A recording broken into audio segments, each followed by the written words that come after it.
the Yucatan Peninsula in Mexico. 8 million. They're not extinct.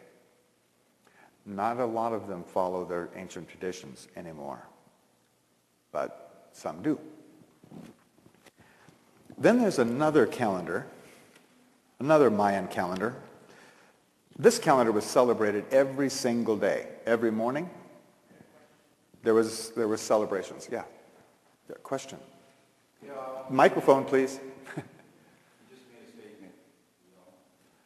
I don't think so. Oh, there it goes. You just made a statement about 5,000 years. Yes. What are you basing that on? What kind of statement is that? What is that? The 5,000 years? Yeah. It was from the pre-classic, and then the classic period, and then the civilization crashed, and then went on into the post-classic period.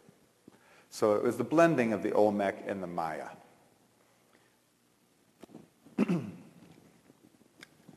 Then we have the Tune calendar. The Tune. This calendar doesn't get talked about very much. Hasn't yet been talked about very much by the archaeologists. They talked about,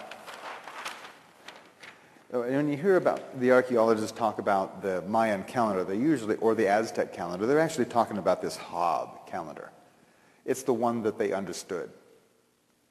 This calendar was used for one purpose and one purpose only: taxes. It was the bookkeeping calendar of the Maya. They were an agrarian society, and when could they pay their taxes? When the crops came in. So this calendar was used by the city-states for administration purposes. These two calendars, this was celebrated every day by every person, and this calendar was known as the divine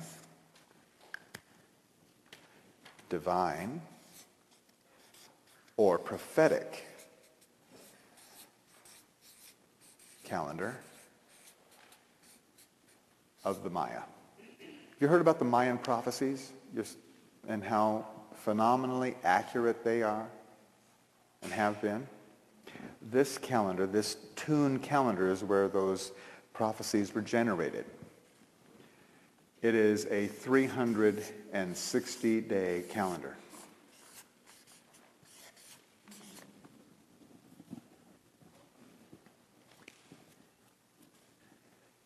We'll be talking mostly about this calendar. I'm going to show you a graphic of how these two work together. This is the 260-day calendar. And here, see if I can do this. Not bad. This is the Zolkin, that's the Tune, and each day on this calendar was like a tooth on a gear, like that. And there's 260 of them. And then over here, there's 360 days on that calendar. As this calendar turns in this direction, like that, it, in turn, revolves this calendar in large cycles. This one just goes around and around and around, and this one goes around in 360-day increments. Every 52 revolutions of this calendar, these two teeth match back up. It was a very special time in the Mayan civilization. To show you how seriously they took all of this, every 52 Tune, they would have a celebration, a big celebration, wherein the night before, they would put out every fire and every spark in their whole entire civilization. Every bit of fire was extinguished and was relit at the temples the next morning. and then distributed by the priests to the people and by runners to the villages. And they spread fire throughout their whole civilization once again. All debts were absolved, and they started all over. That's a big commitment, don't you think? Can you imagine purposefully blacking out all the electricity throughout our entire civilization? I mean all the batteries too. No embers. Completely turning off all the electricity because of an event on your calendar. Can you imagine that? Not our civilization. We're looking at something completely differently, aren't we?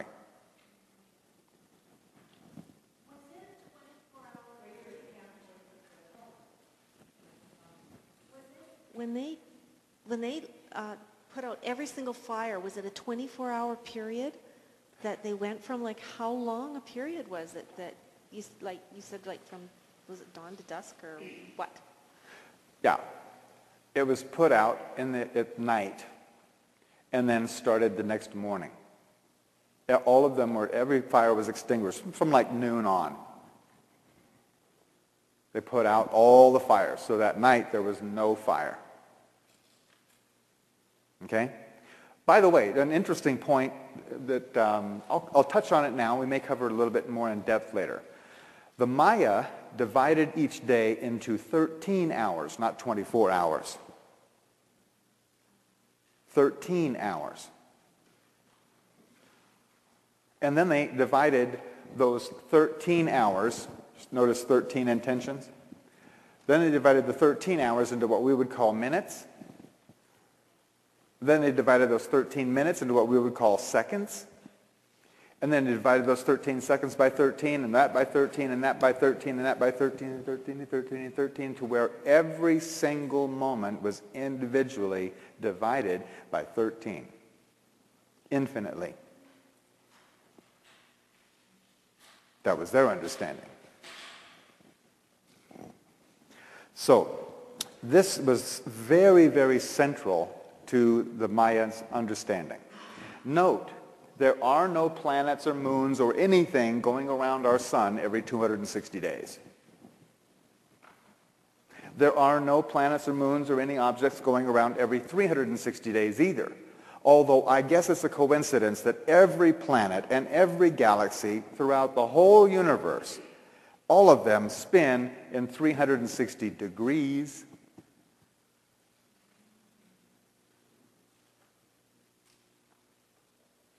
Our calendar only has to do with our speck of mud going around this little speck of light we call the sun in a sea of 100 billion stars in this one galaxy out of 100 billion galaxies in the universe.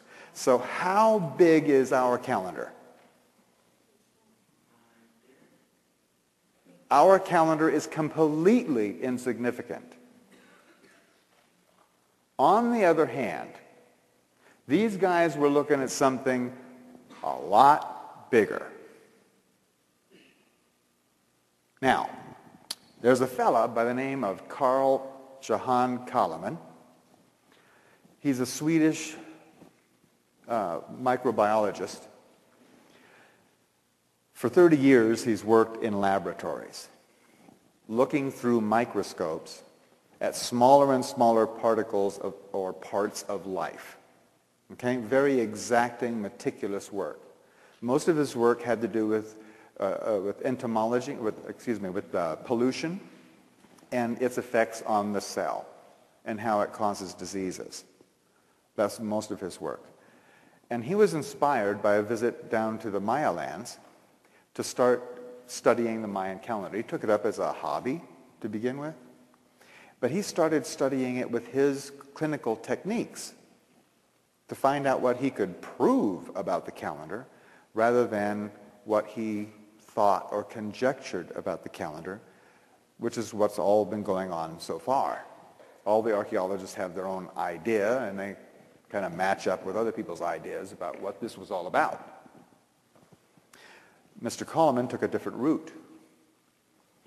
I myself am an artist, a sculptor. I'm not an archaeologist or didn't even go to school much. I'm an artist. And I was approaching the calendar from more of a heart space or intuitive space.